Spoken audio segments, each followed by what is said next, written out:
Bismillah.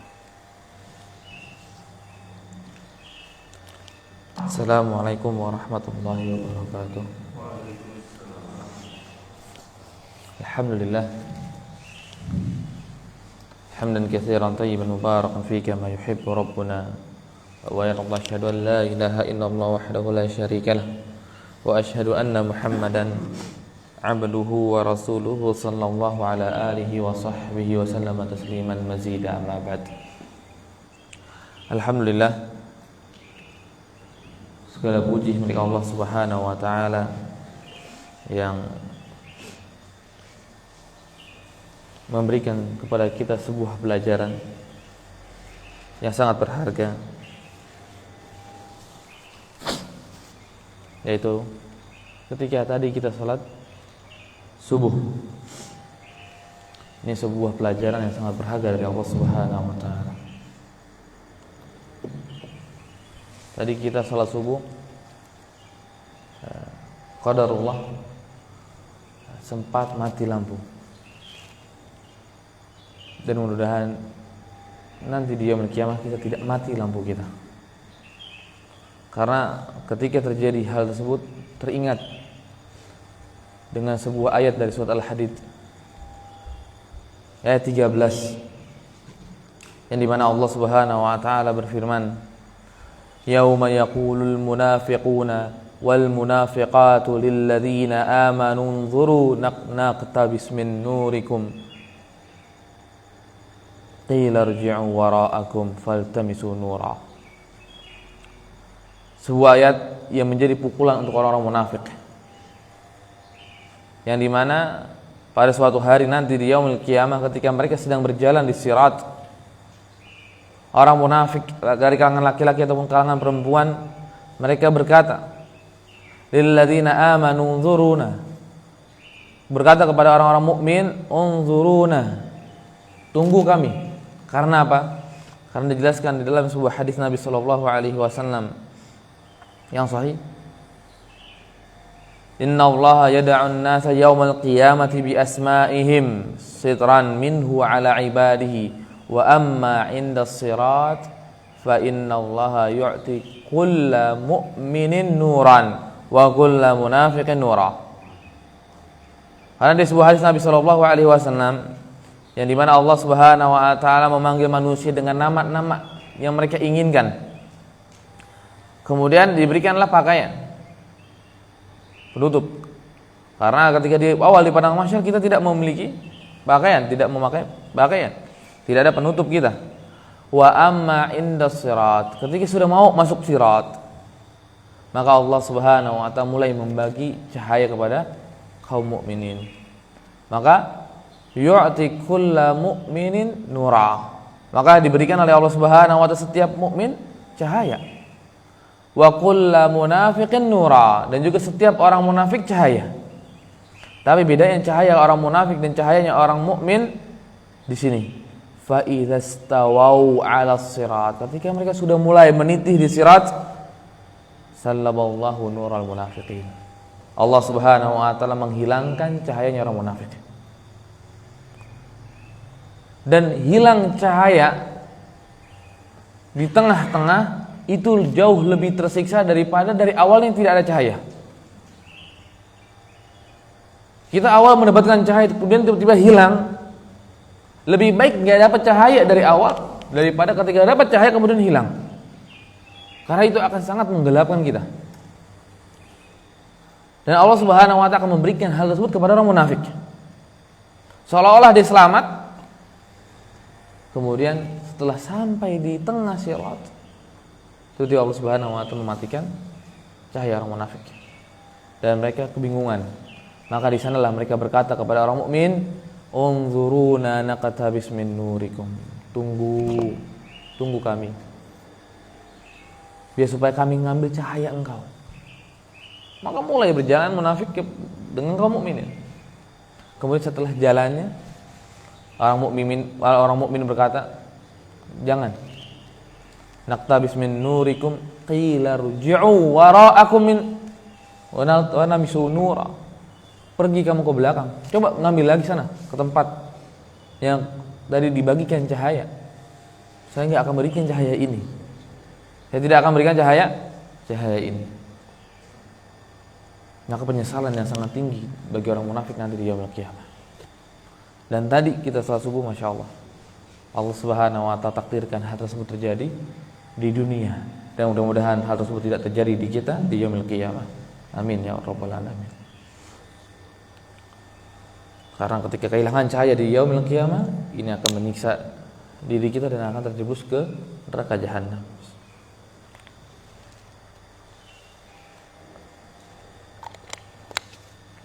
Karena di bawah sirat itu neraka.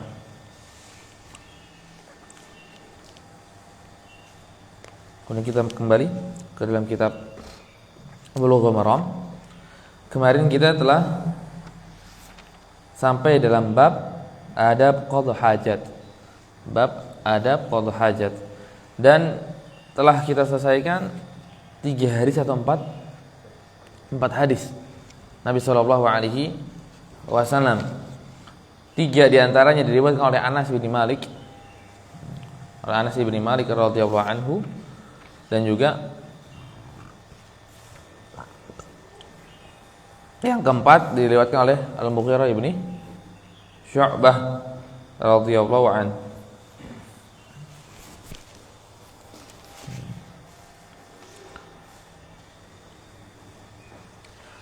Nah, kemarin juga kita telah bahas tentang permasalahan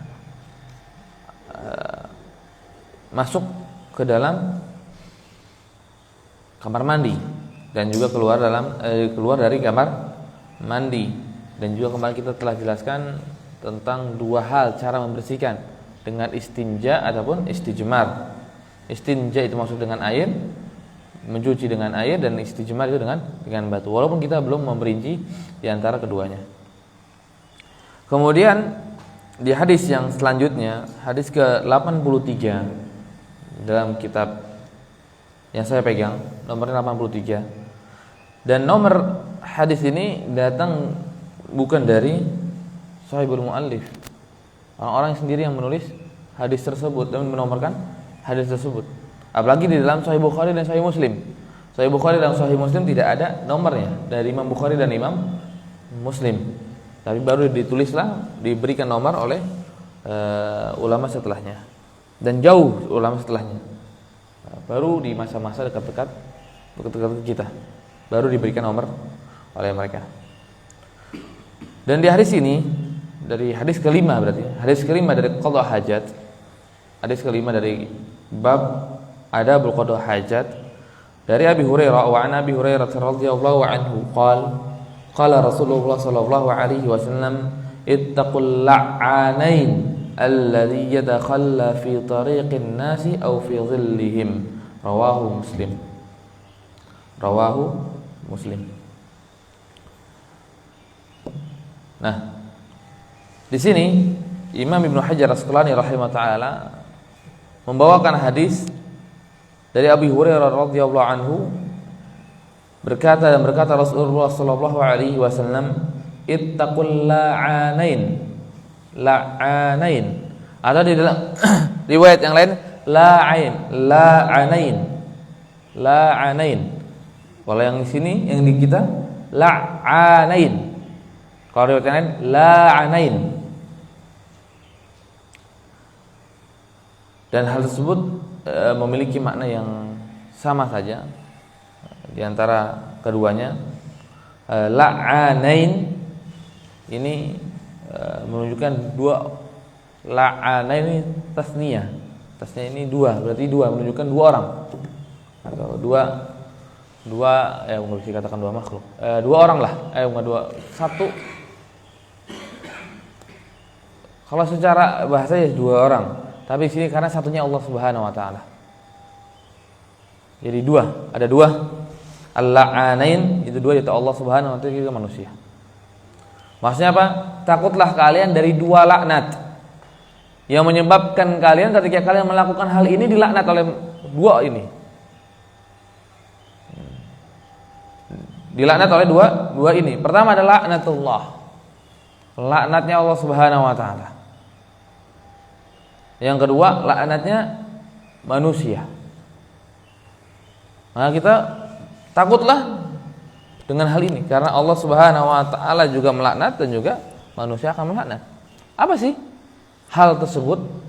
Disebutkan oleh Rasul sallallahu alaihi wasallam, alladzi yatakhalla fi tariqin nas aw fi dhillihim.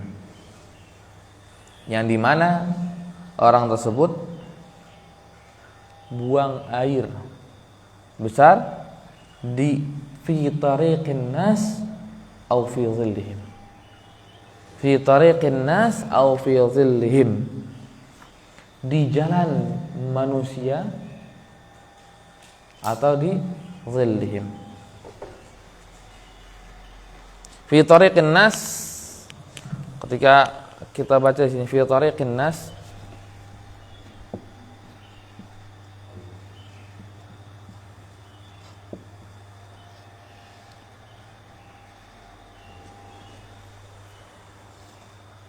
ini lebih umum karena hadis setelahnya nanti lebih mengkhususkan. Ini cuman hanya menyebutkan di jalannya manusia.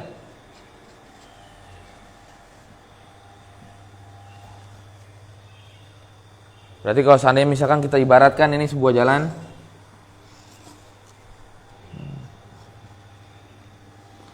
ya, maka dimanapun fi tariqin nas, misalnya di sinilah, di tengah lah, atau di pinggir, karena bunyinya cuma fi tariqin nas.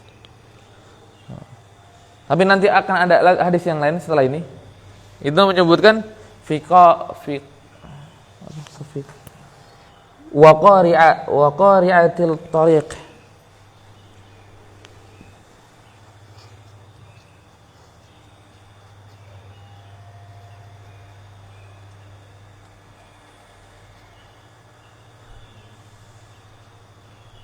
Wa qari'atut tariq ini maksudnya di tengah. Jadi tengah-tengah jalan.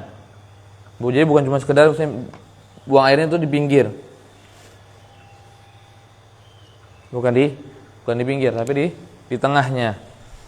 Ya tengah nggak harus tengah sini garis ya, tengah sini juga bisa tengah, sini bisa tengah. Tapi bukan di pinggir jalan, bukan di pinggir jalan. Maka hal ini ya bisa dua-duanya diambil karena tidak ada salah satu di antaranya saling bertentangan. Tidak ada salah satu di antaranya saling bertentangan. Di sini disebut am, di sini kita katakanlah am lah, di sini khas. Maksudnya apa? Larangan ini ketika buang qadha hajat di pinggir, ini pun terlarang. Di pinggir jalan manusia itu terlarang, apalagi di tengah. Apalagi di tengah, karena di tengah itu akan lebih mudarat kepada manusia, akan lebih membuat manusia itu terasa tidak enak. Di tengah jalan, orang lagi mau jalan tiba-tiba ada kotoran, pasti kaget dan dia akan menghindar. Berbeda dengan di pinggir. Dengan pinggir saja sudah tidak diperbolehkan, apalagi di tengah jalan. Nah, gimana kalau seandainya yang buang air ini kucing? Maka itu kucing, bukan kita. Enggak ada hukumnya bagi mereka. Kemudian au zillihim.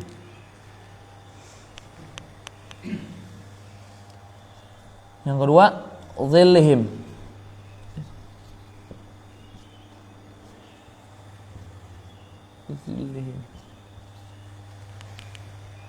Au zillihim.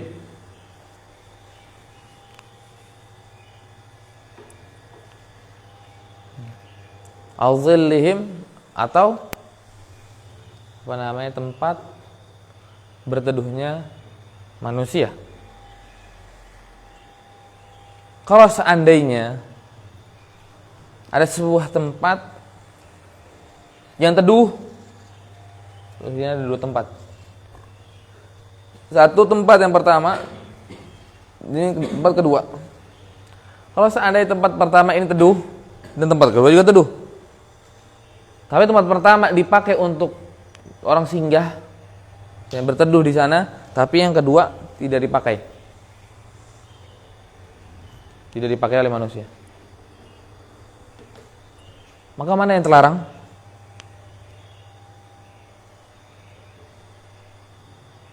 Yang pertama dipakai untuk berteduh. Yang kedua tidak dipakai berteduh. Tapi dua-duanya ini meneduhkan. Mana yang terlarang? Mana yang dilarang oleh Rasulullah SAW?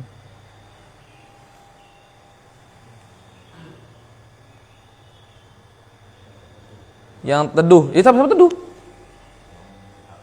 Yang dipakai manusia berteduh. Ini tidak. Kenapa tidak? Karena di sini Rasulullah SAW menyebutkan zillihim, him. Maka ini ada makna intifa'un nas, alladzi yantafi'un nasu bih.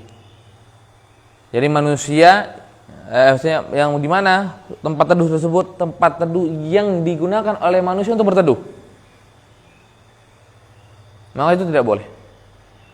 Tapi kalau seandainya ada tempat teduh tapi manusia tidak memakai untuk berteduh, maka hal tersebut tidak masuk dalam bagian larangan hadis ini. Tidak masuk dalam larangan hadis ini. Walaupun secara adab nggak pantas juga kita berteduh. Bisa jadi nanti ada seseorang mungkin nggak sadar berteduh.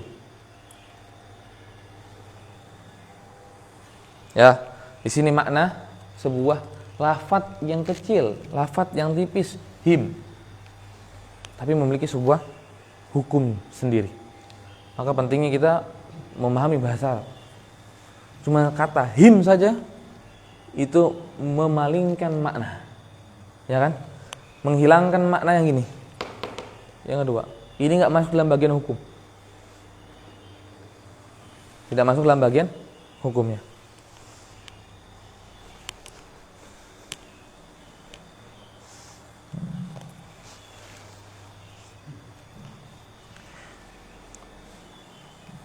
Nah, kemudian ittaqul la'anain. Kita diperintahkan oleh Rasul sallallahu alaihi wasallam takut dari dua laknat, laknat dari Allah dan juga laknat dari manusia. Pertanyaan selanjutnya, kalau seandainya anggap ada seseorang yang telah buang qadha hajat di jalan atau di tempat teduh yang biasa kita pakai teduh, kemudian kita datang, boleh nggak kita melaknat dia? Boleh nggak kita melaknat dia? Boleh. Nggak boleh. Boleh secara mutlak, nggak boleh secara mutlak gitu.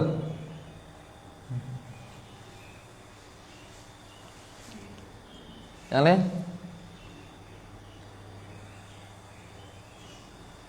Boleh nggak? Jawabannya di antara. Di antara. Berarti pasep ya. Berarti pasep. Jadi boleh kalau bukan melaknati sampai laknat rahmat. Melaknati sampai laknat rahmat. Wah, kemudian dia nggak dapat rahmatnya Allah Subhanahu wa taala, itu nggak boleh. Haram. Tapi kalau seandainya laknat bentuknya mencela, mencaci, misalnya mencela dia, oh ini kurang ajar nih orang. Kan itu bagian dari melaknat juga. Maka hal tersebut boleh.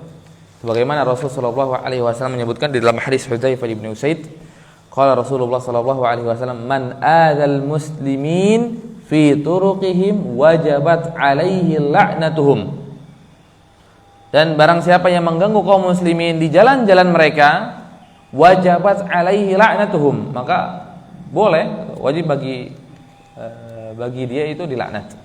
Bagi dia dilaknat. Kemudian man salla sakhimatahu ala tariqin min turuqil muslimin fa alaihi la'natullahi wal malaikati wan nasi ajma'in. Dan juga sebuah hadis Nabi sallallahu alaihi wasallam yang lain dari Abu Hurairah radhiyallahu anhu, Rasulullah sallallahu alaihi wasallam bersabda, Man salla sakhinatahu ala tariqin min turuqil muslimin. Nah, barang siapa yang mengganggu di jalan dari jalan-jalan kaum muslimin, fa alaihi la'natullahi wal malaikati wan nas ajma'in. Maka baginya laknat Allah dan laknat malaikat dan juga manusia. Ya.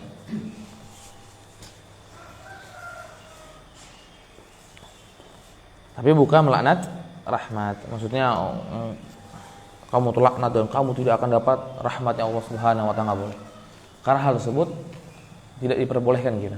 Maka ketika Rasul sallallahu alaihi wasallam diminta untuk melaknat sebuah kaum, maka Rasulullah menjawab, "Ma bu'itstul la'an." Aku enggak diutus menjadi orang la'an, orang yang senantiasa melaknat orang, enggak. Rasul sallallahu alaihi wasallam tidak mau hal tersebut. Tapi kalau seandainya terjadi, misalkan kita buang air tadi di tengah jalan atau di tempat duduk, kemudian terjadi ada seseorang melaknat kita dengan rahmat, maka kita pun mendapatkan dosa. Kenapa? Telah membuat manusia melakukan maksiat. Membuat manusia melakukan maksiat. Maksiatnya sampai melaknat rahmat. Sedangkan melaknat atau menjauhkan dari rahmat Allah Subhanahu wa taala ini tidak boleh. Maka kita perhatikan, jangan sampai sebab dari perbuatan kita menjadikan sebuah sebab kita mendapatkan dosa. Karena manusia melanggar syariat Allah Subhanahu wa taala dengan sebabnya kita.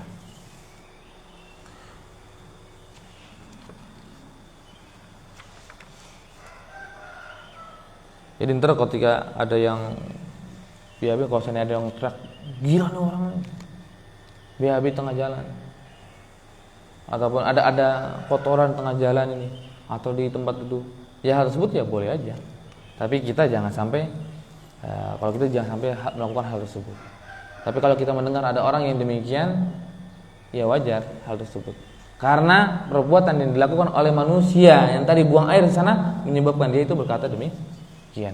Kalau hanya berkata yang tadi hanya sekedar menghina saja atau mencaci saja dengan perkataan gila atau hal yang lainnya, maka hal tersebut tidak mengapa. Karena perbuatan yang dilakukan oleh manusia yang buang air di tempat tersebut menyebabkan dia ataupun menyebabkan dia bolehnya dicela. Bolehnya dicela. Walaupun kita sebagai muslim yang baik, ya nggak perlu dicela. Mungkin dia nggak tahu. Ntar kalau kelihatan kita nasihati. Kalau kelihatan kita nasihati.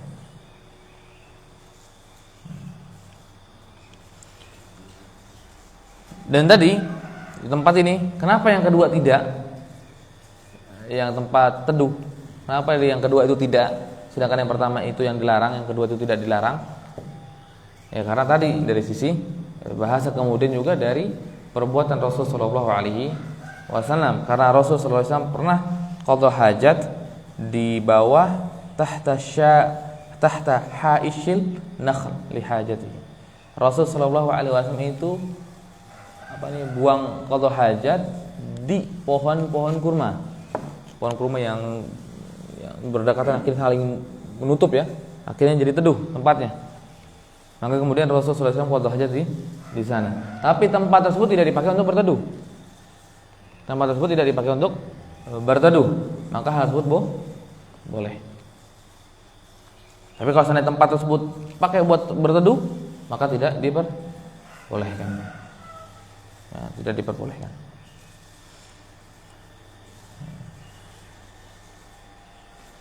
Maka kalau seandainya di masjid tuh, sering kita jangan pipis di tempat wudu. Nah, kalau ada yang pipis di tempat wudu, maka boleh tuh. Ini orang ini kurang ajar. Karena bukan di tempatnya. Di tempatnya manusia untuk mengambil sebuah manfaat. Nanti kita akan bahas tempat-tempat yang lain. Ini baru 2 tempat. Tapi hal tersebut tidak diperbolehkan. Walaupun kita kebelet. Kebelet.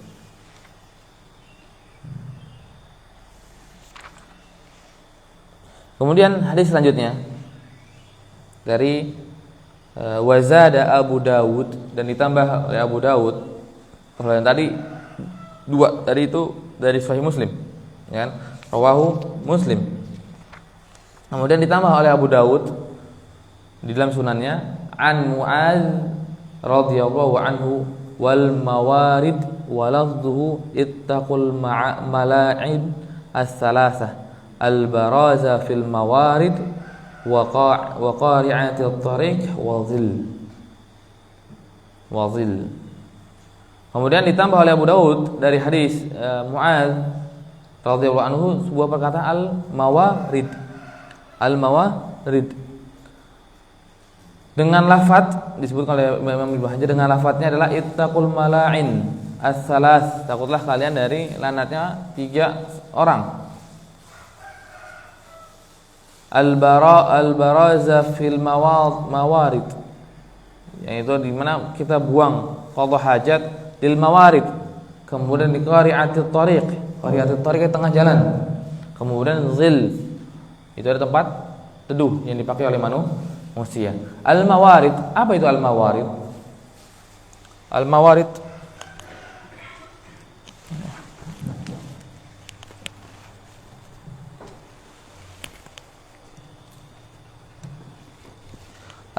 al-mawarid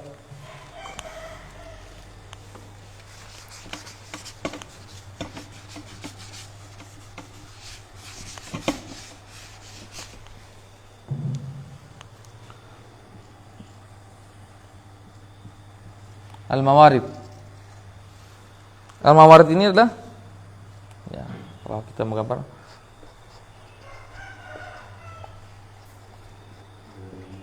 kumpulan air.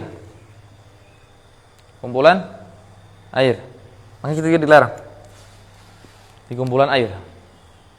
Kumpulan air ini kebagi 2. Ada kumpulan air yang tergenang, ada yang mengalir. Ya kan? Jadi ada yang tergenang, ada yang mengalir. Ngalir ya seperti selokan kita ngalir terus tuh. Kali, sungai kan ngalir. Ya kan? Maksudnya tempat yang mengalir. Dan kemudian ada tempat yang tergenang. Mungkin cuman kita bikin sumur lah ya, untuk tergenang dia, atau ada lubang kemudian ada airnya. Dan di dalam hadis ini menyebutkan bahwa 2 hal ini, atau dalam hal kumpulan air ini yang nanti ada kebagi 2, ini dilarang di dalam syariat. Nggak boleh kita ini qadha hajat di air yang tergenang atau air yang mengalir. Nggak boleh. Ya, nggak boleh. Walaupun seandainya nggak akan menajiskan air. Kalau tidak menajiskan air. Kenapa? Karena akan mengganggu manusia. Ada yang nyuci, tiba-tiba ada yang lewat ngambang ya. Manusia akan waduh, ini nggak tahu saya lagi nyuci ya. Oh, maka itu akan mengganggu. Maka di sini Rasulullah Shallallahu Alaihi Wasallam melarang dari hal tersebut. Melarang dari hal tersebut. Maka kita lanjut dulu di hadis yang selanjutnya, wali Ahmada an Ibnu Abbas radhiyallahu anhu au naq'in ma'in wa fihi madha'fun. Dan juga dilarang dalam naq'in ma'in itu majma' ya sama kumpulan air. Dan di dalam 2 hadis ini ada kelemahan. Ada kelemahan.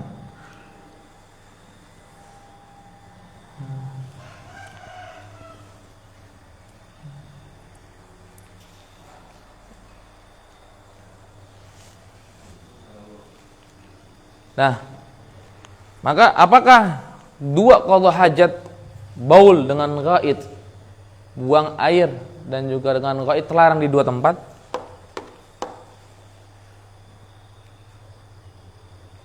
Maka di tempat tergenang ini lebih umum, mau BAB atau BAK. Ini terlarang, manusia akan terganggu. Kemudian yang mengalir ini hanya BAB.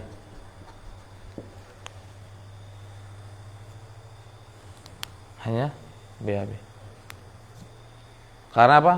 Di sini Rasul Shallallahu Alaihi Wasallam sedang menjelaskan tentang buang air besar, dilarang di sana. Maka khusus BAB, buang air besar. Kenapa? Karena ini yang jelas gangguannya kepada manusia.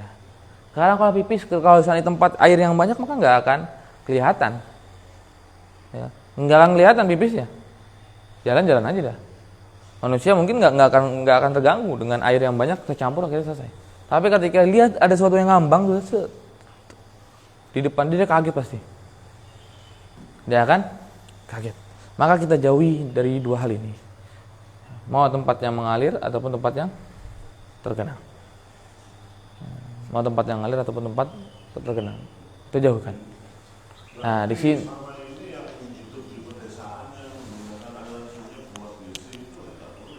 iya, jangan.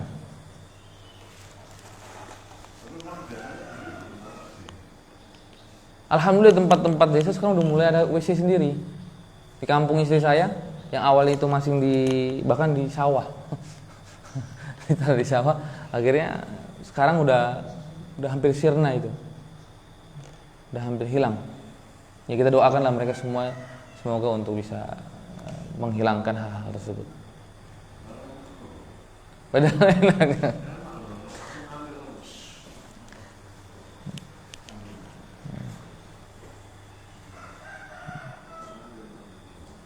Maka jangan kita lakukan hal tersebut ketika kita sudah mengetahuinya.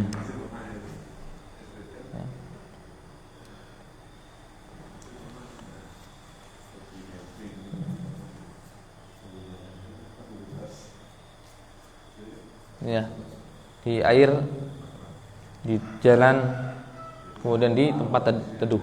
3 tempat yang sudah kita bahas: air, jalan, dan tempat teduh. Kemudian di hadis yang lain, di hadis selanjutnya, hadis dari wa akhrajahu at-Tabari an-nahyu an qada'il haja tahta al-ashjari al-musmirati wa dhaffati an-nahri al-jari min hadis Ibnu Umar bi sanadin dha'ifin.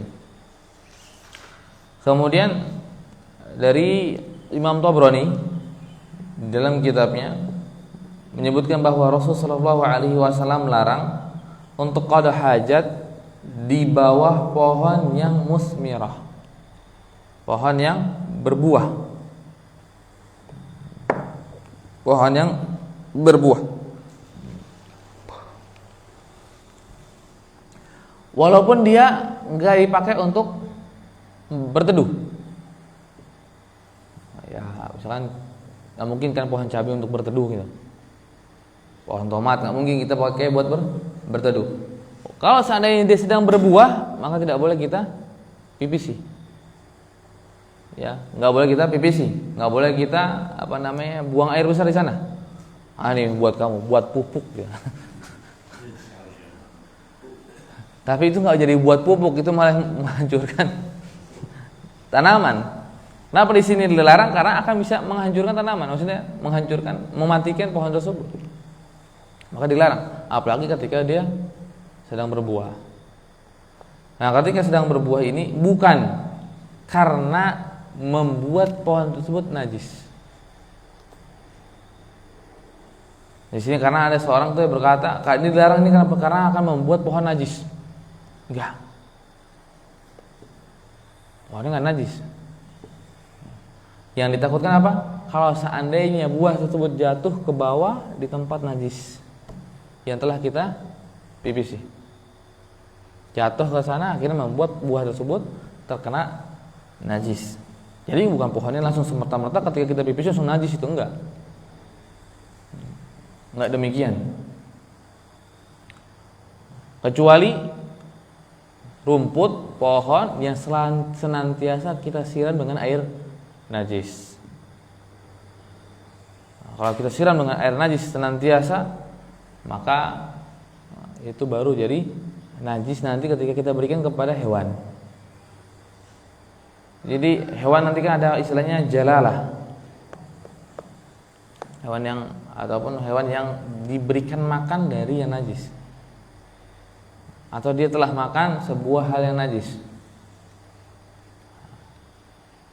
Misalkan lele kita taruh di spiteng, ya kan? Walaupun hal ini nggak tahu ya, masih sering nggak dilakukan ya sekarang.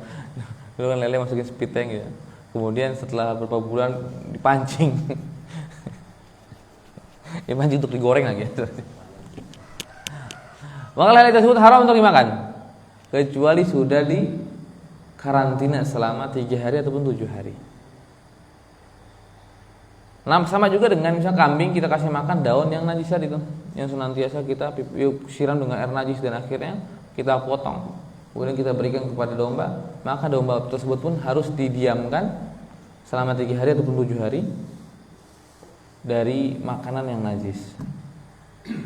Maka diberikan makanan yang suci, yang tidak najis. Maka barulah boleh kita makan hewan tersebut. Ya. Kalau di sini kalau kita pipis di situ, pipis, buang air, maka itu nggak menajiskan pohonnya. Apalagi pohon sudah besar, bakal bisa menajiskan pohon tersebut. Tetapi yang dilarang karena apa? Akan mengganggu manusia. Mengganggu manusia ketika buah tersebut jatuh, atau yang kedua, manusia akan merasa jijik untuk memetik buahnya. Akan memetik buahnya. Orang kan akan, wah, kencingin lagi nih. Kita kan dengan bawa pesing itu akan ada sinyal. Kalau saya ketika masuk kamar mandi, misalkan di mana, udah bawa pesing, saya malah nggak mau pipis di situ. Berat untuk pipis di situ. Kecuali kalau saya di dalam kamar mandi udah masuk, mungkin saya siram dulu semuanya sampai hilang baunya, baru saya. Nah, apalagi di sini di buah yang dimana diharapkan oleh manusia, kan nanam pasti harapin buahnya. Maka jangan sampai kita melakukan qadha hajat di bawah pohon yang sedang berbuah. Kalau pohon tersebut tidak berbuah, boleh.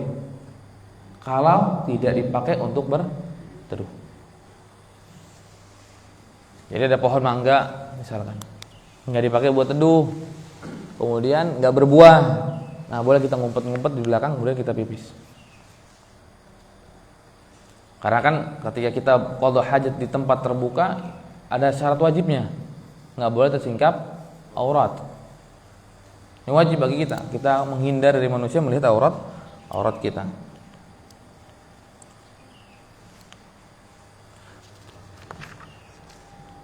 Kemudian juga wadhaffati an-nahri al-jari. Dan juga nahar yang sungai yang jalan yang ngalir, dilarang juga. Min hadits Ibnu Umar bi sanadin dhaif, dengan hadis Ibnu Umar dengan sanad yang lemah. Tapi sanad ini walaupun lemah, tetapi ada 3 hadis yang lain yang membuat mereka bisa beristidlal dengan hadis tersebut. Maka hal ini dibahas oleh para ulama, oleh para fuqaha dan para ahli hadis, dibahas oleh mereka. Enggak boleh larang tadi buang air atau qadha hajat di tempat teduhnya manusia, kemudian di jalannya manusia. Enggak boleh juga di tempat air yang mengalir ataupun diam. Kemudian yang keempat di pohon. Kalau air mengalir hadisnya ini. Kalau hadis yang air yang tidak mengalir hadisnya yang lain, tentang permasalahan wudu biasanya dibahasnya. La yabullanna ahadukum fil ma'id da'im. Permasalahan wudu ataupun mandi, karena di sana setelahnya yaktasilu minhu. Mandi dengannya. Nah, itu enggak boleh kita pipis di tempat air yang tergenang. Tahu kamar mandi tergenang, mampet, nggak boleh kita pipis di situ. Nggak boleh. Kloset mampet.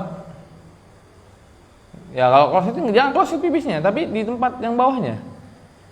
Kalau tempat bawahnya mampet juga, maka jangan pipis di kamar mandi tersebut. Karena Rasul SAW menyebutkan la yabullanna ahadukum fil ma'id da'im. Nggak boleh kita itu pipis di air yang daim, yang tergenang. Tidak diperkenankan hal tersebut.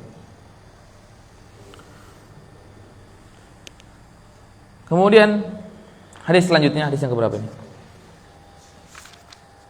Ini ke-5, 6, 7, 8, 9. Kalau di antum 11. 9 juga sama ya? Oh, catatan. Oh, ada orang beda. Atau 87 di dalam hadis saya. Wa an Jabir bin Abdullah an Jabir radhiyallahu anhu qala Rasul sallallahu alaihi wasallam idza taghawwata ar-rajulani falyatawara kullu wahidin minhuma an sahibihi wa la yatahaddatsa fa inna Allaha yamqutu 'ala dzalik rawahu wa sahhahahu Ibnu As-Sakan wa Ibnu Al-Qattan wa huwa ma'lul. Hadis Nabi sallallahu alaihi wasallam yaitu idza taghawwata ar-rajulani, kalau seandainya ada orang yang ingin mau buang air besar. Taghawwata ar-rajulani, dua orang ingin buang air besar. Falyatawara kullu wahidin minhuma, maka Rasul sallallahu alaihi wasallam memerintahkan kepadanya untuk apa? Falyatawara. Tawara seperti yang kemarin kita bahas di hadis keberapa ini? Hadis Mughirah, hadis keempat. Hatta tawaru anni. Yang disebutkan oleh Mughirah bahwa Rasul sallallahu alaihi wasallam setelah mengambil air yang diberikan oleh Mughirah, maka Rasulullah itu tawara. Tawara apa? Menjauh dari penglihatan manusia. Menjauh dari penglihatan manusia. Nah, di sini fal yatawara kullu wahidin minhuma an sahibihi, maksudnya menjauh dari keduanya, jangan di tempat yang sama. Jadi kamar mandi nggak boleh ada dua kloset, jangan sampai ada dua kloset nanti sebelahan gitu, enggak. Boleh tawara, maka kita menjauh. Bikin, makanya kita alhamdulillah kamar mandi kita nggak ada yang dua kloset ya, satu-satu semuanya.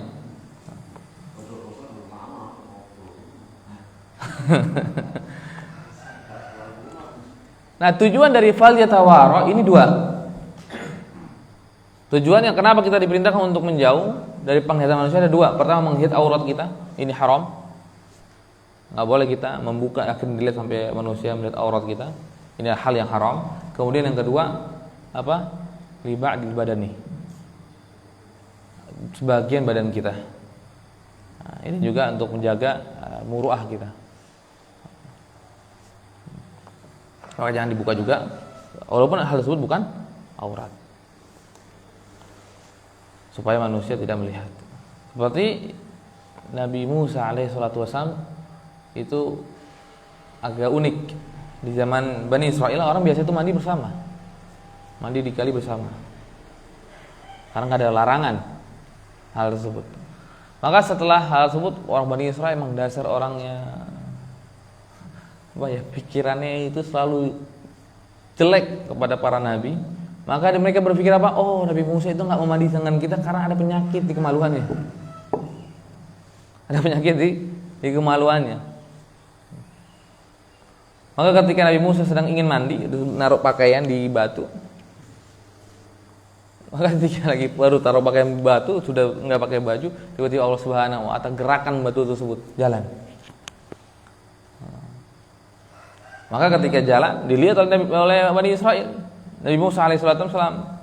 Maka ketika dilihat, oh mereka, oh berarti enggak, Nabi Musa enggak ada cacat di kemaluannya. Ini memang Bani Israel memang parah ya. Nah, tapi di dalam syariat kita enggak boleh. Falyatawarra kullu wahidin minhuma an sahibihi. Enggak boleh hal tersebut terjadi. Enggak boleh kita BAB bersama. Nggak boleh BAB bersama. Kalau sekedar mandi dengan pakaian di tempat yang banyak ya, sama biasanya di tempat kolam berenang ya, biasanya itu ada shower doang, shower gitu. Kalau seandainya tidak membuat kita terbuka aurat, maka sekedar membasahkan nggak masalah. Maka nggak masalah. Kalau seandainya sampai terbuka, tersingkap aurat, atau kita buka sana, buka baju kita, buka celana, maka nggak boleh. Kita harus di dalam. Maka kita harus di dalam. Dan yang lebih baik bagi kita tetap di dalam kamar mandi, nggak di tempat tersebut. Apalagi kalau seandainya showernya itu di luar, bukan di sebuah ruangan, maka jangan kita di sana. Kecuali emang cuma kita pengen basahin dulu sebelum masuk kolam renang. Atau sebelum masuk ke lautan. Iya, kadang kan pinggir laut juga ada shower gitu kan. Kemudian ada larangan kedua dari Rasulullah SAW, wala yatahaddatsa. Dan juga jangan ngobrol. Sudah tidak dua kloset di dalam satu kamar mandi, sudah sebelahan tapi ngobrol. Nggak boleh itu juga.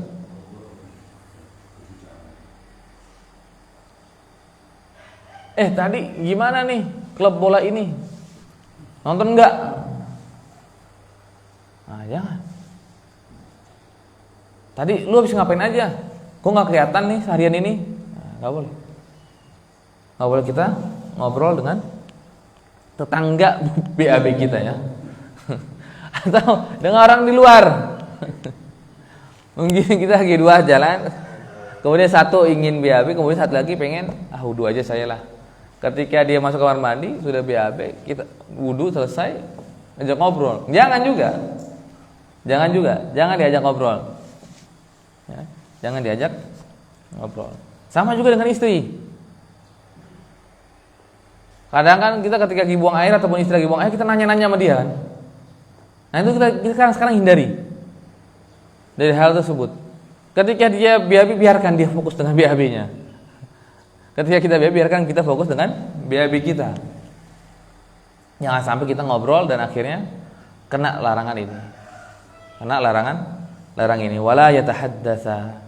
Karena larangan ini beda, lebih spesial. Kalau yang tadi cuma Rasulullah nahyu, melarang, atau sebelumnya ada Masya Allah yang ada laknat, ittaqul la'anain. Tapi yang ini agak spesial karena disebutkan oleh Rasulullah SAW, fa innallaha yamqutu ala dzalik. Karena Allah Subhanahu wa taala sangat murka dengan orang yang melakukan hal tersebut. Yamqut bukan dengan yakdub, bukan dengan ghadabah. Yamqut ini sifat Allah Subhanahu wa taala, marah yang lebih daripada ghadab. Marahnya sangat. Maka kaburu maqatan an taqulu ma la taf'al. Maqat atau yamqut ini adalah ghadabnya Allah Subhanahu wa taala yang sangat besar. Marahnya Allah Subhanahu wa taala sangat besar. Maka tinggalkan dua hal ini. Jangan kita BAB, buang atau qada hajat di tempat ya tempat sudah sendiri. Kemudian kita saling melihat. Nah, jadi udah kamar mandi sendiri, tapi depan-depanan. Kemudian tapi dua-duanya dibuka pintunya. Jangan juga. Nah, jangan terjadi juga hal tersebut. Tapi kita tutup, kita menjauh dari manusia dari ketika kita buang air besar. Begitu juga kalau di luar. Ini kan kita gambarkan kalau seandainya di dalam terus. Ini kalau di luar sama. Jadi ketika kita ada dua orang mau BAB, jangan di sebelahan. Saya BAB sini, kemudian sebelah sini, sebelahan aja, kita kan nggak bakal lihat. Jangan. Tapi kita harus menjauh darinya. Jadi tempat lain. Misalkan kita di sini, ya mungkin saudara kita di sana. Karena ketika samping dekatan itu sangat memungkinkan untuk melihat. Sangat memungkinkan untuk melihat. Tapi kalau seandainya sudah bertolak belakang, maka tidak akan mungkin melihat, kecuali emang dia iseng ya, untuk ke bawah pengen lihat. Dan juga jangan berbicara. Kalau kita menggabungkan antara kedua hal tersebut, maka itu ada sebuah bahaya bagi kita karena Allah Subhanahu wa taala akan sangat marah. Yamqutullahu ala dzalik. Allah Subhanahu wa taala akan sangat marah dengan perbuatan tersebut. Hadis ini disahihkan oleh Ibnu Sakan dan juga Ibnu Qattan, walaupun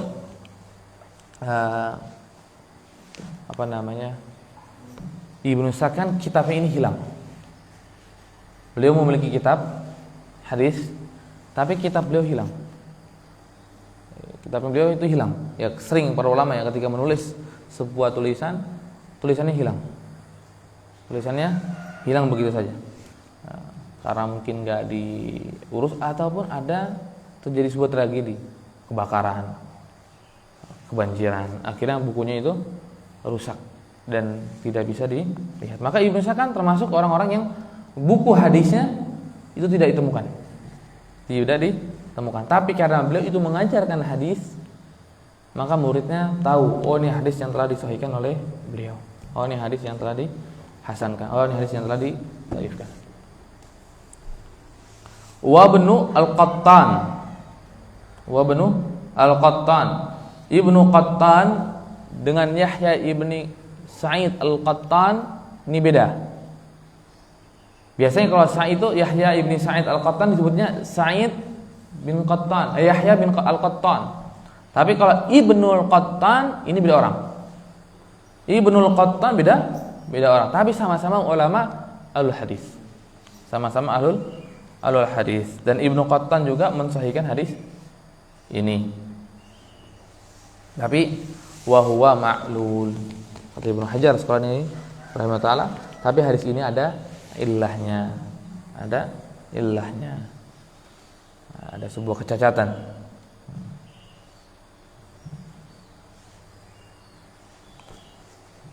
Ada sebuah kecacatan.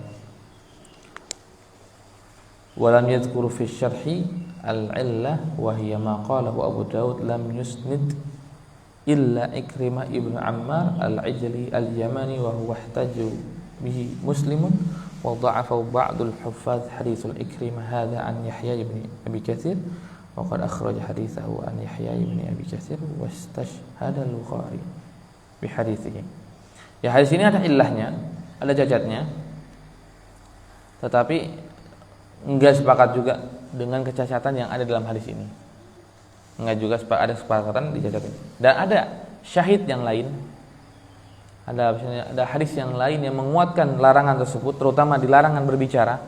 Di hadis yang lain yang diriwayatkan oleh Abu Dawud dan Ibnu Majah dari hadis Abi Sa'id Al-Khudri radhiyallahu anhu, dan juga dari Ibnu Khuzaimah, illa annahum rawahu kulluhum min riwayat Iyad ibn Hilal atau Hilal ibn Iyad. Qala al-Hafiz al-Munzir la a'rifuhu bi jarhin wala adalah wa huwa idadil majhulin.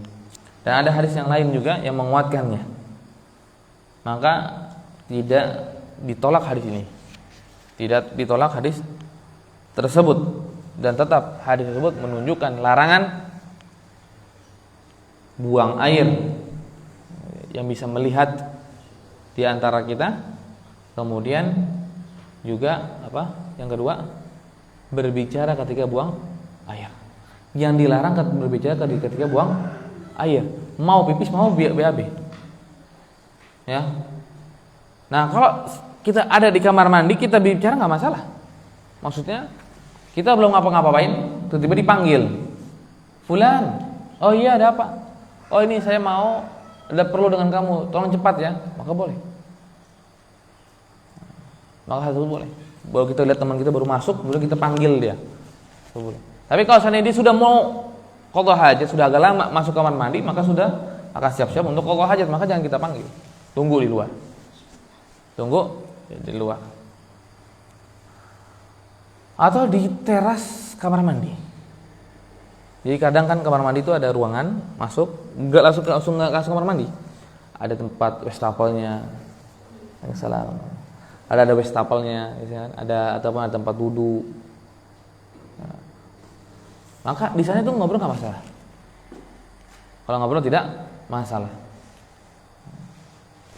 Tapi walaupun tempat tersebut sebenarnya bukan tempat buat ngobrol, tapi kalau ada yang ngobrol enggak kena ini. Enggak kena hadis ini. Karena hadis ini yang dilarang adalah ketika kita sedang buang air, buang air besar atau kecil. Nah, maka di sini berkaitan dengan pipis. Sekarang karena kloset kita ada baru, kloset khusus buat pipis yang berdiri. Kalau di kamar mandi kita selesai, berarti udah fal yatawara, sudah melakukan hal itu sudah dalam kamar mandi selesai, aman. nggak akan ada yang lihat.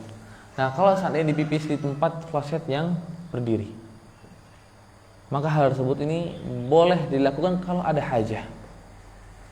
Boleh dilakukan kalau ada hajah dengan syarat tidak terbuka. Tidak terbuka, tidak tersingkap. Ada hajah karena misalkan lagi buru-buru, ada bis mau jalan, udah mau dekat, maka kalau seandainya kita nggak pipis sekarang, ketinggalan bis misalkan, maka hal tersebut boleh.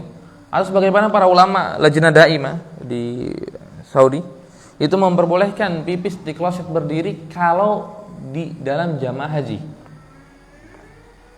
Karena haji itu harus cepat kita. Bukan takut ketinggalan ritual ibadah tersebut, bukan. Karena apa? Akan ada orang antri di belakang. Kalau kita lama akan menyusahkan manusia banyak. Kita mau pipis menjelang azan asar misalkan. Kita memperlama sedikit, maka orang yang di belakang bisa jadi nggak dapat sholat berjamaah sholat asar. Karena panjang.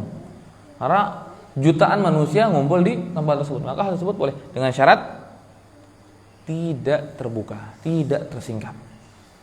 Maka kalau seandainya tempat yang sudah nyaman, maksudnya kita nggak terburu-buru, nggak lagi terdesak, maka jangan. Maka jangan. Kalau terdesak baru silakan, tapi dengan syarat tadi harus tertutup. Maka yang bagus, kan kadang ada ya, di antara dua itu ada pembatas sendiri lagi. Nah itu bagus itu. Itu hal yang bagus. Kalau bagi orang manusia yang terdesak itu bisa tertutup. Dan jangan, kemarin soalnya ada yang ngomong kloset berdiri yang otomatis. Karena itu tunggu ditinggalin dulu sama kita. Maka ketika kita mundur, kita kan nggak mungkin langsung pakai celana. Karena belum kita cebok, maka manusia akan melihat. Maka untuk kloset yang otomatis nggak boleh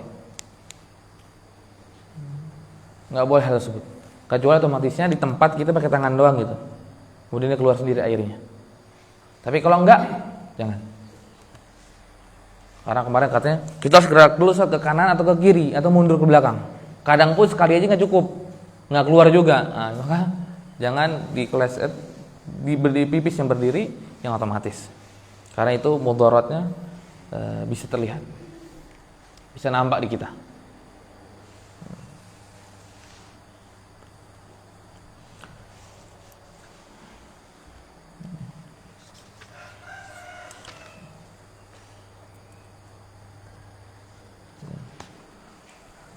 Nah, ini hadis yang ke-9, hadis yang ke-10 ini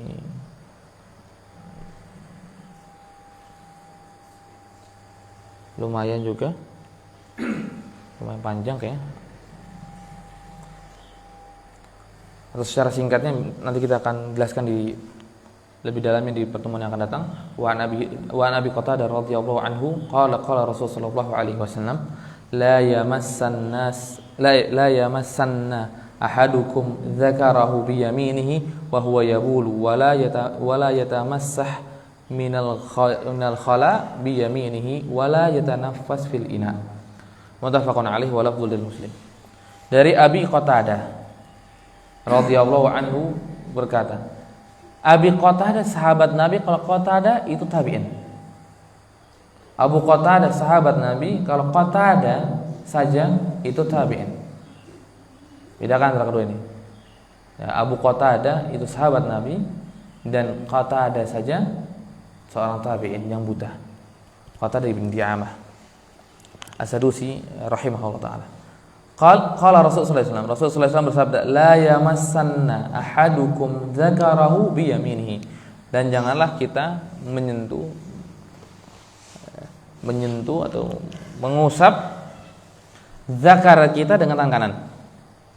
Mengusap zakar kita dengan tangan kanan, wa huwa yabul, ketika kita dalam keadaan qadha hajat, ketika kita pipis. Maka itu jangan kita pegang-pegang dengan tangan kanan.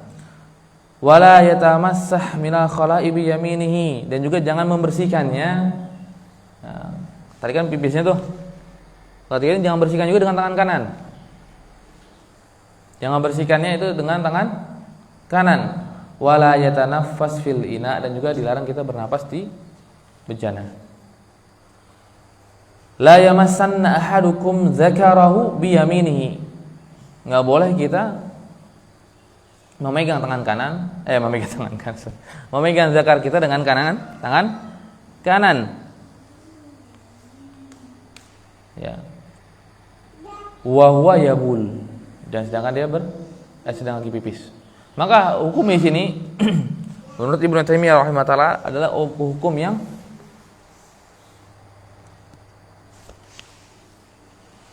yang am, hukum yang umum di tempat buang air ataupun tidak. Tapi ada sebagian para ulama menyebutkan ini khusus untuk buang air saja dan membersihkan dari kotorannya. Di luar itu boleh.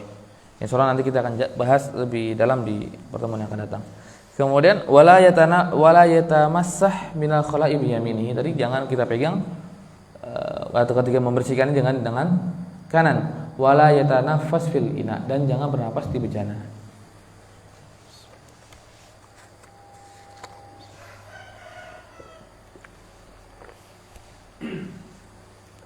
Ini ina bukan? Ya, termasuk bagian dari ina. Tapi boleh nggak saya napas ketika minum? Boleh nggak saya napas ketika minum ini? Nggak boleh. Karena nggak bisa kesedang.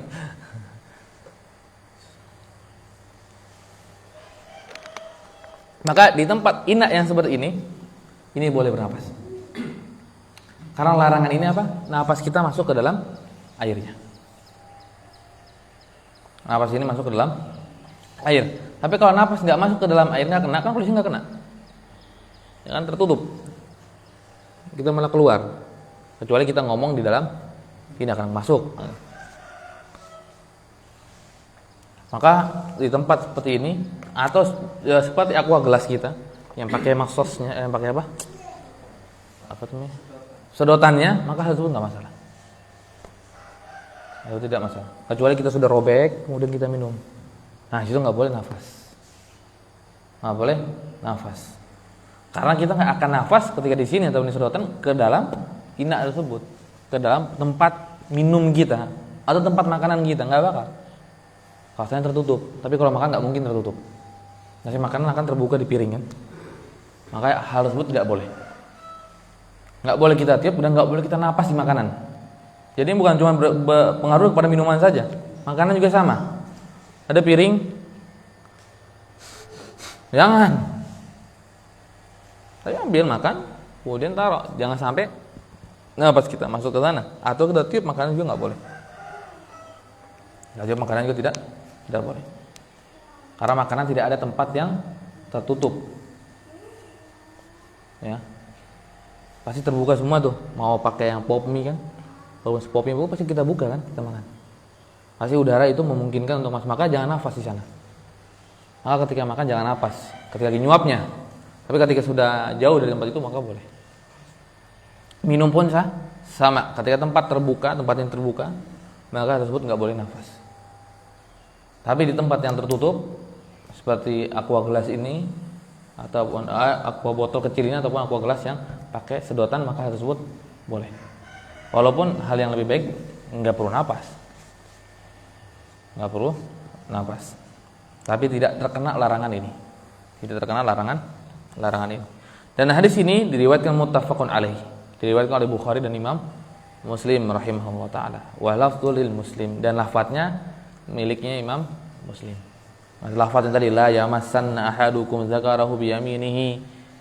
Nah, ini ada lafadznya Imam Muslim, bukan Imam Bukhari. Kalau kita lihat Sahih Bukhari, lafadznya enggak akan sama. Ada yang berbeda. Bisa jadi menggunakannya bukan zakarahu, nanti bisa jadi dengan bahasa lain lagi, gitu. Bukan minal khala, mungkin bisa jadi menganggapnya misalnya minal hammam gitu. Tapi lafaz ini lafaz Imam Muslim. Tapi hadis ini diriwayatkan oleh dua imam, walaupun beda lafaz. Ya mungkin ini yang kita bisa bahas pada pertemuan kita pada hari ini. Insyaallah di pertemuan yang akan datang kita bahas lebih dalam lagi tentang ini dan tentang permasalahan buang air menghadap kiblat.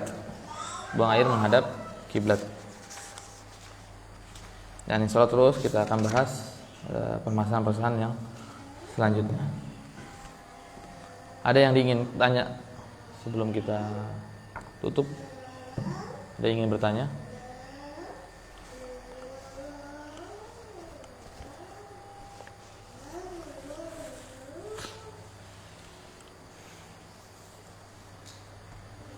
Enggak ya?